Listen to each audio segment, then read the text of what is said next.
looking upwards towards a green energy future.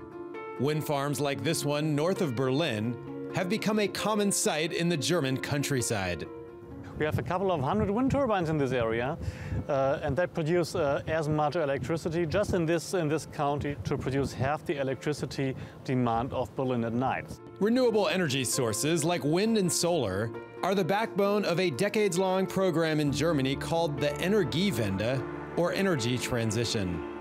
Germany's Energiewende has been a success in many ways. Last year, renewables accounted for about 30% of the country's electricity.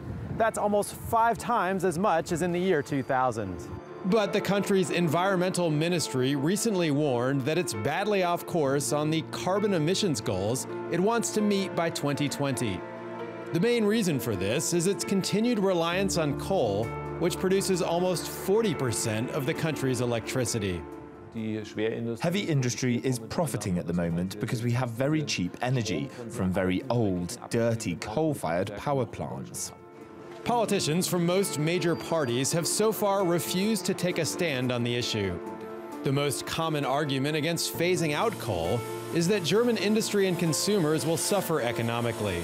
Some experts say this calls into question what the Energiewende is all about.